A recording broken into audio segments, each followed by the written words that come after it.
आपण पाहत आहात सुपरफास्ट 24 तास न्यूज, बातम्यांचा खरा वेग. नमस्कार, मी गोविंद बबनराव कदम, लोहगाव जिल्हा परिषद उमेदवार, वंचित बहुजन आघाडी कोण उभा आहे आणि कोणत्या विकासाचे मुद्दे घेऊन तुम्ही या निवडणुकीला सामोरे जाताय? शेतकऱ्यांचे मुद्दे नाही का, जसे की आपले शेतपानन रस्ते, शेतकऱ्याला जसे की विहिरीचे काम, जे बेरोजगारी आहेत ते, आणि जसे की गावामध्ये सीसी रोड किंवा आपले नालीचे काम हे नाही, असे बरेच काही अनेक कामांच्या मुद्द्यांवर तुमच्या पक्षाचे दिग्गज राजकारण्याचे मुलं उभे आहेत. हा जिल्ह्याभरात साहेब, जिल्ह्याचं नेतृत्व करतात असे त्यांचे उभे आहेत. काय सांगाल, त्यांना तुमची टक्कर कशी जाईल, तुम्ही कशी जाईल? सर, आमची कशी माहिती आहे, आम्हाला समाजामधून प्रतिक्रिया छान आहे.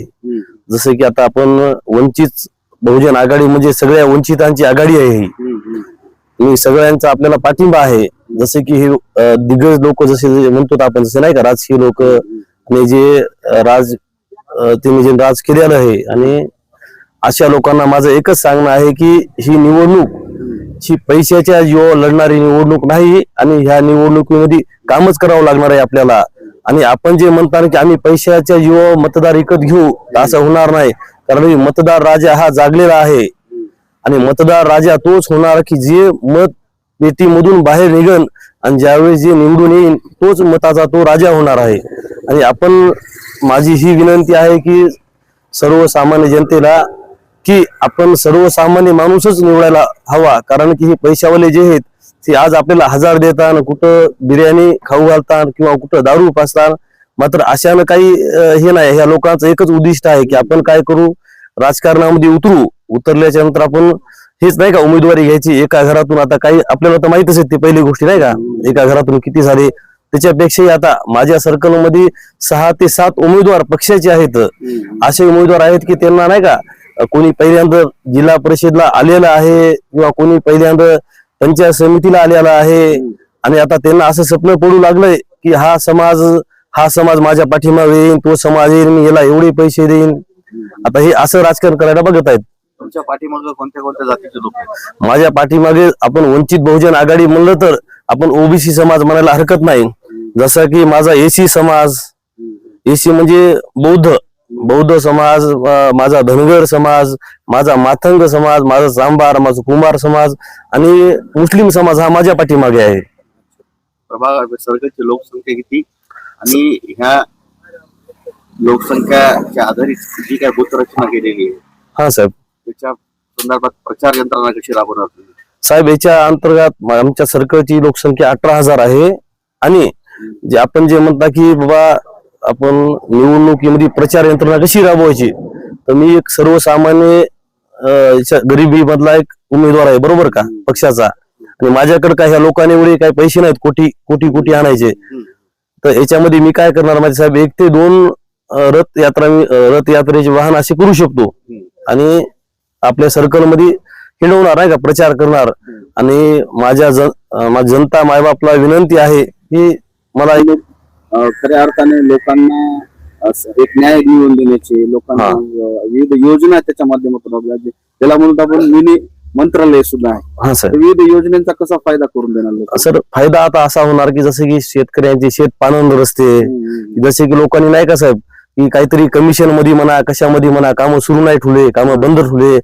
जसे की घरकुलचे काम नाही का, कुठे मस्टर काढायचं नाही, किंवा ठुलं की आपलं 15,000 टाकायचं बिल बंद ठेवायचं का नाही का, पुढं नाही करायचं. आपण अशा अनेक प्रकारे, जसे की आपण गावामध्ये सीसी रोडचे कामं म्हणा, नालीचे कामं म्हणा, आपण असे कुठली थांबवू देणार नाही. विविध योजना शासनाच्या जेवढ्या काही योजना असतात, जसे की आपण तुम्ही म्हणता मिनी मंत्रालय, जिल्हा परिषद, त्याच्या अंतर्गत जे काही येतात आपण पूर्ण तात्पर आपण पुढे जाऊन संघर्ष करून आपण योजना या आपल्या गावात कशा राबविता येतात, आपल्या सर्कलमध्ये कशा योजना आणता येतात ते आपण करत जाऊ. सर, तुम्हालाच मतदार का निवडून देतील, काय आव्हान करा? सर, मलाच मतदार का निवडून देतील? सर, याचा एक असा आहे सर उदाहरण की सर याच्यामध्ये सर मला तुम्ही सांगा सर की जे उमेदवार उभे आहेत माझ्या सर्कलमध्ये, आता मी त्यांचं नाव घेत नाही, संपूर्ण जनतेला तर माहितच आहे की किती श्रीमंत आहेत, आणि त्यांनाच उभारायची का अशी इच्छा आहे मला सांगा बरं साहेब. मी एक सामान्य घरचा आहे, खूप गरीब माणूस आहे सर, की मला का नाही द्यायला पाहिजे मतदार राजा, मला का करायला नाही पाहिजे? कारण की सर कसं असते माहितीये का सर, की जनतेला ज्यावेळी सर काही काम असते, एखादा सर आता गावगाड्यात तुम्ही बघा सर, एखादा मागास समाजामधला माणूस म्हणा की बाबा त्याला जर काही काम पडलं तर हे आपले दादा कधी उठतात, भैया कधी उठतात, साहेब कधी उठतात, त्याचा लवकर उरून सांगन नाही दादा 12 वाजता उठतात, दादा आज फार्मवर गेलेत, भैया अजून उठलेच नाहीत, भाऊ अजून आलेच नाहीत. सर याच्यापेक्षा सर मी 24 घंटे घरी राहणारा माणूस आहे, सामान्य माणूस आहे, की मला माझं दरवाजाचं दार वाजून मला उठवू शकतात, माझ्या मनगटाला धरू शकतात, म्हणू शकतात की गोविंद कदम चला माझं हे काम आहे, माझं हे काम करून द्या, तुम्हाला करावं लागणार. आणि सर मी पण माझ्या निस्वार्थानं सर पूर्ण प्रेम लावून नाही, जनते जेवढं माझ्यावर प्रेम आहे त्याच्यामधून मी हे काम करत राहणार त्यांचं हे करणार. तरीही माझी विनंती आहे माझ्या लोहगाव मधल्या जनते मायबापांची की मला एक संधी द्यावी, जशी की आपण पैशावाल्यांना संधी देतो की ते निवडून येतात आणि आपल्या गावात येत नाहीत, मात्र मी आपल्या गावामधलाच आहे, मला अशी संधी द्यावी आणि मी त्यांच्या 24 घंटे कामात राहावे अशी माझी विनंती आहे. माझे 2 शब्द संपवतो.